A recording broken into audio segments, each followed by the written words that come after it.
नमस्कार दोस्तों, ए to Z scaffolding solution में आप सभी लोग का स्वागत है। तो दोस्तों आज जो हम लोग टॉपिक देखने वाले हैं ये बहुत ही इंपॉर्टेंट टॉपिक है। तो वो टॉपिक कौन सा है? IS 1161 किसके लिए है? Steel tube for structural purpose. तो इंडियन स्टैंडर्ड 1161 किसके लिए दिया हुआ है? Steel tube for structural purpose, मतलब जो हम लोग स्कैफोल्डिंग का जो स्टील ट्यूब यूज करते हैं स्ट्रक्चरल पर्पस के लिए, मतलब स्कैफोल्डिंग इरेक्शन के लिए, उसके बारे में ये जो IS 1161 है इसके अंदर में पूरा डिटेल दिया हुआ है। और वो जो क्या क्या डिटेल दिया हुआ है उसको हम लोग आज देखने वाले हैं। ये जो टॉपिक है इसको मिस नहीं करना है, क्योंकि इंडिया के अंदर में जो भी स्कैफोल्डिंग प्रोसीजर बनता है उसके अंदर में इंडियन स्टैंडर्ड 1161 को इंक्लूड किया ही रहता है। तो इसके बारे में आपको मालूम होना बहुत ही जरूरी है। तो दोस्तों स्टार्ट करते हैं हमारा आज का topic IS 1161 steel tube for structural purpose. ये 1998 का है, 4th रिवीजन है, ये बात का भी आपको ध्यान रखना है। ये जो IS 1161 है इसके अंदर में टोटल कितना पॉइंट है? 14 पॉइंट है। कितना पॉइंट है? 14 पॉइंट दिए गए हैं। तो वो जो पॉइंट है वो आज के टॉपिक में हम लोग कवर करने वाले हैं या देखने वाले हैं कि ये जो 14 पॉइंट है इसके अंदर में क्या क्या डिटेल दिया गया। तो दोस्तों सबसे पहला है पॉइंट, वो है स्कोप। मतलब ये जो IS 1161 steel tube for structural purpose है, इसका स्कोप क्या है, मतलब इसके अंदर में क्या क्या डिटेल दिया गया है। तो इसके अंदर में क्या डिटेल दिया गया है? This standard cover the requirement for hot finished welded, hot finished seamless, electric resistance welded और high frequency induction welded plain carbon steel for structural purpose. तो ये जो है डिटेल किसके लिए है? प्लेन कार्बन जो स्टील ट्यूब है उसका प्रोसेस किस तरह से होना चाहिए उसके बारे में जो पूरा डिटेल है इस स्कोप के अंदर में कवर किया गया है। नेक्स्ट हमारा जो 2 नंबर पॉइंट है वो किसके लिए? रेफरेंस। मतलब जो ये IS 1161 ये बनाने के लिए कौन कौन सा जो और भी इंडियन स्टैंडर्ड है उसका रेफरेंस लिया गया है उसके बारे में, ये जो रेफरेंस के अंदर में अलग अलग जो इंडियन स्टैंडर्ड है उसके बारे में पता चल जाएगा आपको, या यहाँ पर भी आप देख सकते हैं रेफरेंस में, या जो बाकी हम लोग जो पॉइंट कवर करने वाले हैं उसके अंदर में भी स्टील ट्यूब का जो स्ट्रक्चरल पर्पज है या स्टील ट्यूब का जो अलग अलग प्रोसेस है उसके बारे में डिटेल हम लोग देख लेंगे। नेक्स्ट जो हमारा 3rd नंबर पॉइंट है वो है डिजिग्नेशन। तो ये जो पदनाम या जो डिजिग्नेशन है इसके अंदर में क्या क्या पॉइंट कवर किया गया है? सबसे पहला जो पॉइंट है इसके अंदर में जो कवर किया गया है, standard shall be designated bye there nominal bore and shall be classified light, medium, heavy depending on wall thickness. मतलब ये जो स्टैंडर्ड है इसके अंदर में जो अलग अलग जो डिजिग्नेटेड जो स्पेसिफिकेशन दिया गया है उसके अंदर में क्या क्या दिया गया है? एक तो नॉमिनल बोर इसका कितना होना चाहिए, तो वो कितना है? 40 NB का इसका जो है नॉमिनल बोर होना चाहिए। और इसको जो है अलग अलग जो ड्यूटीज है उसके अंदर में क्लासिफाई किया गया है, मतलब अलग अलग ड्यूटी में डिवाइड भी किया गया है, ये बोल सकते हैं। तो कौन कौन सा ड्यूटी है? एक तो है लाइट ड्यूटी, दूसरा है मीडियम ड्यूटी और थर्ड कौन सा है? Heavy duty. ये जो है डिपेंडिंग किसके ऊपर रहता है? थिकनेस के ऊपर ये डिपेंड करता है कि कौन सा क्लास का ये जो पाइप है या कौन सा ड्यूटी का ये पाइप रहेगा। तो ये है इसके अंदर में कवर किया गया है। तो इसके बारे में जो पूरा डिटेल है नेक्स्ट इसके अंदर में जो पॉइंट आने वाला है वहां पे मैं बता दूंगा। और इसके अंदर में और क्या पॉइंट कवर किया गया है? Steel tube shall be graded as YST 210, YST 240, YST 310 depending on wall stress of material. तो ये जो ग्रेड है, कौन सा ग्रेड का हम लोग को स्टील ट्यूब यूज करना है, तो ये किसके ऊपर डिपेंड करता है? Wall stress of the material, जो वॉल स्ट्रेस रहता है मटेरियल का उसके ऊपर में डिपेंड करता है। और इसके अंदर में कितना ग्रेड एक्सप्लेन किया गया है? 3 ग्रेड है। वो कौन कौन सा है? YST 210, YST 240 और YST 310। ये 3 ग्रेड दिया हुआ है स्टील ट्यूब पर्पज के लिए। तो इसके अंदर में ये जो डिटेल है डिजिग्नेशन के अंदर में हम लोग को मिलता है और इसी के अकॉर्डिंग मटेरियल होना चाहिए। ये था हमारा 3rd नंबर पॉइंट, डिजिग्नेशन। इसके अंदर में एक तो इसका जो ड्यूटी है लाइट, मीडियम, हेवी ये बताया गया है, और उसके बाद जो इसका जो ग्रेड कौन सा है इसके बारे में हमें डिटेल मिल जाता है। ये था तीसरा पॉइंट, डिजिग्नेशन। नेक्स्ट हमारा जो 4th पॉइंट है वो किसके लिए है? Supply of material. किसके लिए है? Supply of material. तो ये जो सप्लाई ऑफ मटेरियल है ये हम लोग को कंफर्म किससे करना है, इंडियन स्टैंडर्ड 1387। मैंने बोला ना यहाँ पे भी रेफरेंस लिया गया था, इसी का ही रेफरेंस लेके हमें सप्लाई ऑफ मटेरियल को कंफर्म करना है, या उसी के अकॉर्डिंग ये जो सप्लाई ऑफ मटेरियल होना चाहिए। ये था हमारा 4th नंबर पॉइंट। नेक्स्ट जो हमारा पॉइंट है वो कौन सा है, 5th नंबर पॉइंट मटेरियल के लिए। कौन सा 5th नंबर पॉइंट है वो मटेरियल के लिए। तो ये जो मटेरियल है इसके अंदर में हम लोग देखने वाले हैं कि कौन कौन सा प्रोसेस है, उसके बाद कौन सा ग्रेड का स्टील होना चाहिए, और ये जो सप्लाई कंडीशन है वो जो ग्रेड का वो कौन सा स्पेसिफिकेशन के हिसाब से होना चाहिए। तो इसके अंदर में 4 प्रोसेस है। कितना प्रोसेस है, टोटल 4 प्रोसेस है।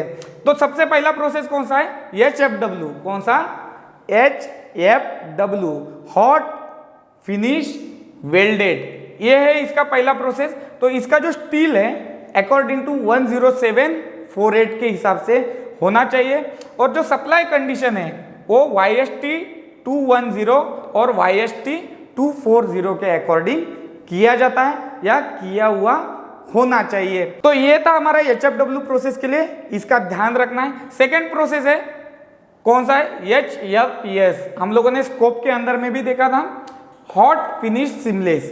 तो ये जो प्रोसेस है हॉट फिनिश सीमलेस HFS, इसका भी स्टील है अकॉर्डिंग टू IS 10748 के हिसाब से होता है, और इसका जो सप्लाई कंडीशन है सेम रहता है, YST 210 और YST 240 के अकॉर्डिंग होना चाहिए या होता ही है। तो नेक्स्ट हमारा जो प्रोसेस है 3rd नंबर प्रोसेस, इसके अंदर में 2 टाइप का प्रोसेस है। कौन सा, ERW और HRIW। ERW मतलब इलेक्ट्रिक रेजिस्टेंट वेल्डेड, और HRIW मतलब हाई फ्रीक्वेंसी इंडक्शन वेल्डेड। तो ये है इसका प्रोसेस 3rd नंबर।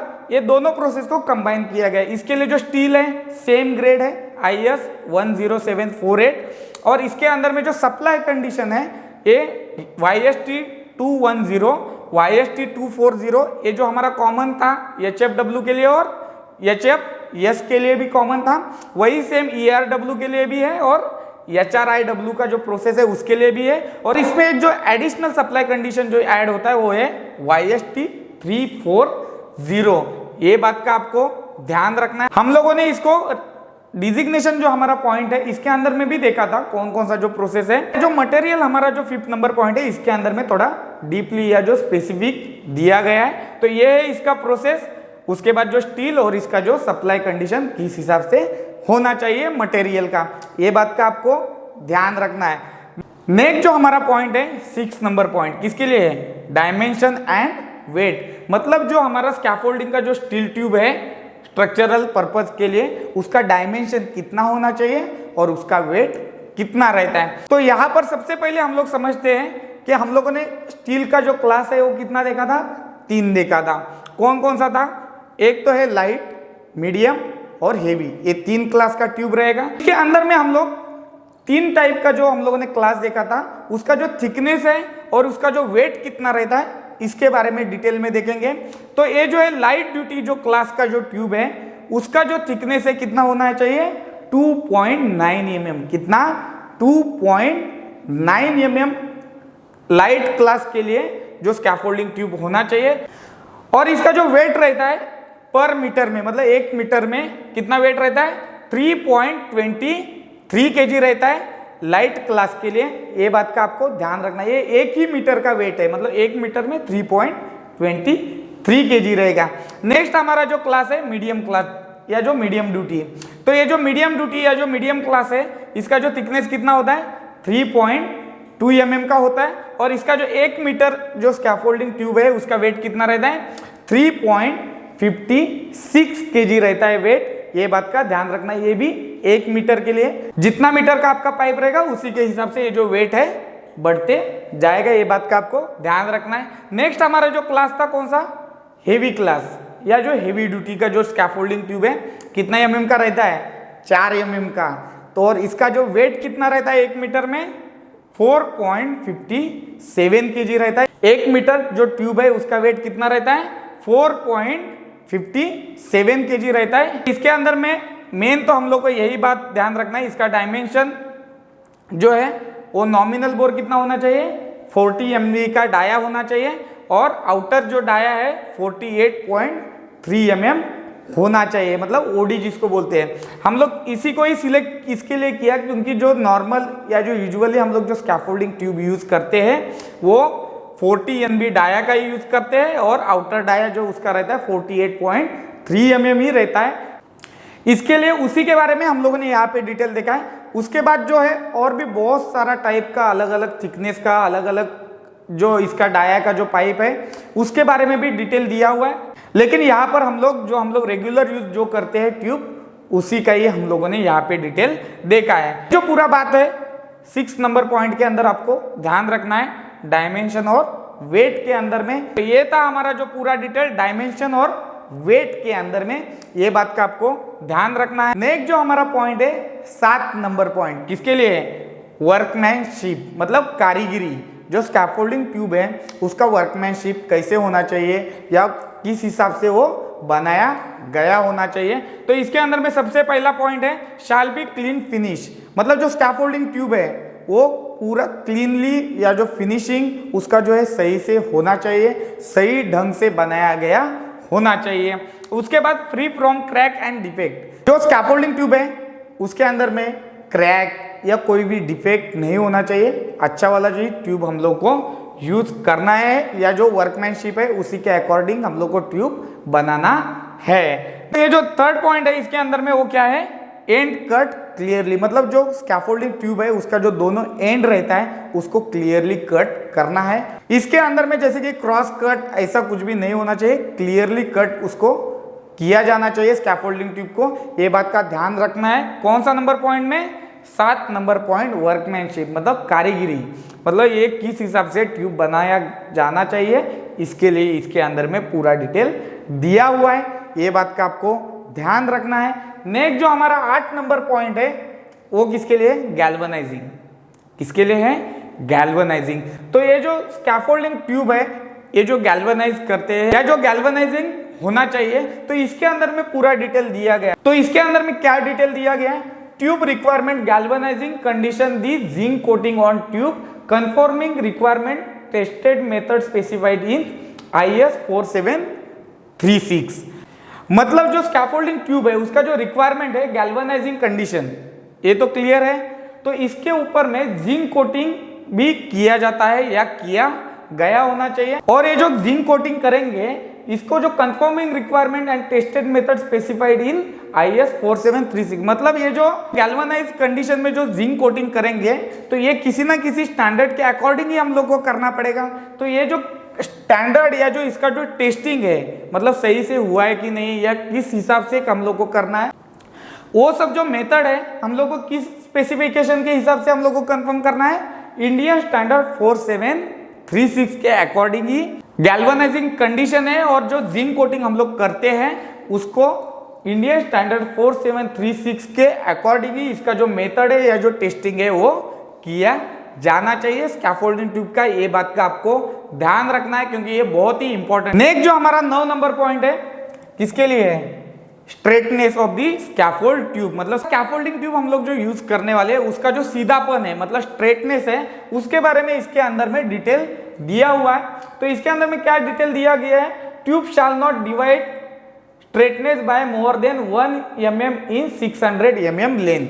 मतलब ये जो स्कैफोल्डिंग का जो ट्यूब है वो तो सीधा होना चाहिए, लेकिन कितना सीधा इसका भी कुछ ना कुछ तो टॉलरेंस चाहिए ना। एकदम 100% सीधा या 100% स्ट्रेट कभी भी नहीं होगा, कुछ ना कुछ तो टॉलरेंस हर एक जगह पे आपको देखने को मिलेगा। तो ये जो स्कैफोल्डिंग ट्यूब है जो स्कैफोल्डिंग में हम लोग यूज करने वाले हैं उसका जो स्ट्रेटनेस है या जो सीधापन है उसके अंदर में जो विचलन है मतलब जैसे कि कितना मतलब डेविएशन मतलब चलता है तो वो कितना होना चाहिए, मैक्सिमम 1 mm 600 mm लेंथ। मतलब जैसे कि 600 mm का हमारा अगर स्कैफोल्डिंग ट्यूब है तो उसमें 1 mm का डेविएशन एक्सेप्टेबल है। मतलब अगर हमारा 6 मीटर का अगर स्कैफोल्डिंग ट्यूब है तो उसके अंदर में सिर्फ कितना एक्सेप्टेबल रहेगा, 10 mm का डेविएशन एक्सेप्टेबल रहेगा।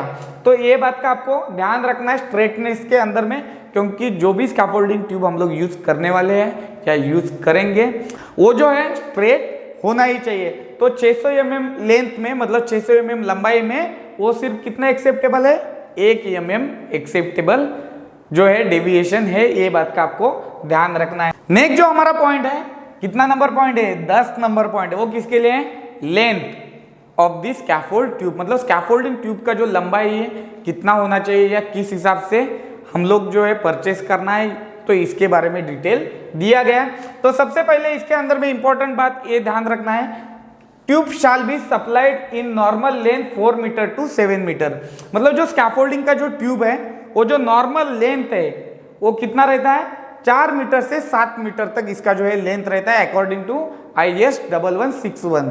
ये बात का आपको ध्यान रखना है। उसके बाद क्या है, exact length requirement subjected to prior agreement between manufacturer and purchaser, मतलब जैसे कि हमें एग्जैक्ट लेंथ का, जैसे कि कोई कंपनी है उसे क्या है 1 मीटर का भी स्कैफोल्डिंग ट्यूब चाहिए, 1.5 मीटर का चाहिए, 2 मीटर का चाहिए, 2.5 मीटर का चाहिए, 3 मीटर का चाहिए, ऐसा अगर एग्जैक्ट लेंथ का अगर स्कैफोल्डिंग ट्यूब अगर रिक्वायरमेंट है तो वो क्या है, subjected to prior agreement between manufacturer and purchaser. उसके पहले प्रॉपर एक एग्रीमेंट होता है कि यही सेम लेंथ का हमें चाहिए, या 2 मीटर का चाहिए, 3 मीटर का, इतना इतना क्वांटिटी चाहिए, तो वो किसके बीच में एग्रीमेंट रहना चाहिए, परचेसर और मैन्युफैक्चरर, मतलब जो बनाने वाला है उसको कौन ऑर्डर देगा, जो परचेसर रहेगा, मतलब जो खरीदी करने वाला है वो ऑर्डर देता है, उसी के अकॉर्डिंग वो जो मैन्युफैक्चरर है वो बनाता है। लेकिन उसके लिए क्या है, एग्रीमेंट ये बहुत ही जरूरी रहता है और एग्रीमेंट के अकॉर्डिंग ही वो बनाता है, ऐसे ही वो बना के नहीं रखेगा। लेकिन 4 से 7 मीटर जो लेंथ है वो यूजुअली आपको जो है नॉर्मली मार्केट में अवेलेबल रहेगा। नेक्स्ट हमारा जो पॉइंट है 11 नंबर पॉइंट, किसके लिए है, मैकेनिकल टेस्ट। तो ये जो मैकेनिकल टेस्ट है इसके अंदर में डिटेल किसके लिए दिया गया है, जो इसका जो स्कैफोल्डिंग हमारा जो ट्यूब है, स्टील ट्यूब है, उसका जो टेस्टिंग है, उसका जो सैंपल है या जो टेस्टिंग किस हिसाब से होना चाहिए, अकॉर्डिंग विथ इंडियन स्टैंडर्ड 4711 के हिसाब से ही होना चाहिए, या उसी के हिसाब से जो सैंपल है उसको चेक करना है। नेक्स्ट हमारा जो पॉइंट है 12 नंबर पॉइंट, किसके लिए है, मार्किंग के लिए। तो ये जो मार्किंग है इसके अंदर में क्या क्या डिटेल है, जो स्कैफोल्डिंग हमारा ट्यूब है उसके ऊपर मैन्युफैक्चरर नेम और ट्रेडमार्क एंड क्लास ये मेंशन किया जाना ही चाहिए या होना ही चाहिए। क्या क्या मेंशन होना चाहिए, मैन्युफैक्चरर नेम, मतलब जो भी कंपनी बनाती है उसका जो नाम हो सकता है, या जो उसका ट्रेडमार्क वो जो स्कैफोल्डिंग ट्यूब के ऊपर होना चाहिए, और कौन सा क्लास का जो ट्यूब है वो उसके ऊपर में लिखा होना चाहिए। और इसके अंदर में क्या डिटेल होना चाहिए, मार्क विथ स्टैंडर्ड, जो भी हमारा इंडियन स्टैंडर्ड है कौन सा है, IS 1161, इसी के अकॉर्डिंग जो है मार्किंग भी उसके ऊपर में होना चाहिए। एक तो मैन्युफैक्चरर का नेम या जो ट्रेडमार्क होना चाहिए, कौन सा क्लास का ट्यूब होना चाहिए, और उसके बाद जो है स्टैंडर्ड है उसका भी मार्किंग जो है स्कैफोल्डिंग का जो स्टील ट्यूब है उसके ऊपर होना चाहिए। नेक्स्ट हमारा जो पॉइंट है 13 नंबर पॉइंट, किसके लिए, ऑयलिंग एंड पेंटिंग। पेंटिंग तो मोस्टली हम लोग जो स्कैफोल्डिंग ट्यूब है उसके ऊपर नहीं करते, कोटिंग ही करते, लेकिन ये जो पॉइंट है ऑयलिंग और पेंटिंग, तो इसके अंदर में वर्निश and painting and oiling externally, जो भी हम लोग कोटिंग करेंगे, तो हम लोगों ने यहाँ पर भी देखा जो galvanising condition with zinc coating जो हम लोग करते हैं, तो वो जो कोटिंग है वो एक्सटर्नली ही हम लोग को करना है, या उसके बाद वार्निशिंग भी इसको कर सकते हैं। यहाँ पर ऑयलिंग दी है एक्सटर्नली, लेकिन ऑयलिंग मतलब जो अलाउ नहीं है या अभी मार्केट में नहीं चल रहा है, लेकिन ये जो इंडियन स्टैंडर्ड है 1998 का है, तो इसके लिए इसके अंदर में ऑयलिंग भी दिया हुआ है। तो ये जो डिटेल है किसके अंदर में मिलेगा, हम लोग को 13 नंबर पॉइंट के अंदर में मिलेगा। नेक्स्ट हमारा जो पॉइंट है 14 नंबर पॉइंट, वो किसके लिए है, बंडलिंग एंड पैकिंग। जो स्कैफोल्डिंग ट्यूब है उसको जो बंडल बना के हम लोग रखना कैसे है, या जो पैकिंग किस हिसाब से होना चाहिए, उसके बारे में डिटेल किसके अंदर में मिलता है, 14 नंबर जो हमारा पॉइंट है उसके अंदर में मिलता है। Tube shall B bundle for transport, मतलब क्या है, जैसे कि हमारा स्कैफोल्डिंग का ट्यूब है ट्रांसपोर्ट के लिए, या जो एक जगह से दूसरी जगह हम लोग को अगर शिफ्ट करना है, तो वो टाइम में वो बंडलिंग किया होना चाहिए, या बंडल के साथ अच्छे से लैशिंग करके ही उसको बंडल किया होना चाहिए, ये बात का आपको ध्यान रखना है। उसके बाद क्या है, tube shall B packed in according with Indian standard 4740, और जो इसका जो पैकिंग है वो किसके अकॉर्डिंग होना चाहिए, इंडियन स्टैंडर्ड 4740 के अकॉर्डिंग होना चाहिए, ये बात का आपको ध्यान रखना है। तो दोस्तों ये था आज का हमारा टॉपिक इंडियन स्टैंडर्ड 1161 किसके लिए था? Steel tube for structural purposes. तो ये है आज का हमारा टॉपिक। हम लोगों ने इसके बारे में पूरा डिटेल देखा। इसके अंदर में कितने पॉइंट है? टोटल 14 पॉइंट है। 14 के 14 पॉइंट आपको ध्यान रखने हैं, क्योंकि आप अगर इंडिया में काम कर रहे हैं तो वहां पे जो भी स्कैफोल्डिंग प्रोसीजर रहेगा और उसके अंदर में रेफरेंस के लिए इंडियन स्टैंडर्ड 1161 लिखा रहेगा, तो वहां पे इसी के अकॉर्डिंग ये जो प्रोसीजर है स्कैफोल्डिंग का वो बनाया होगा।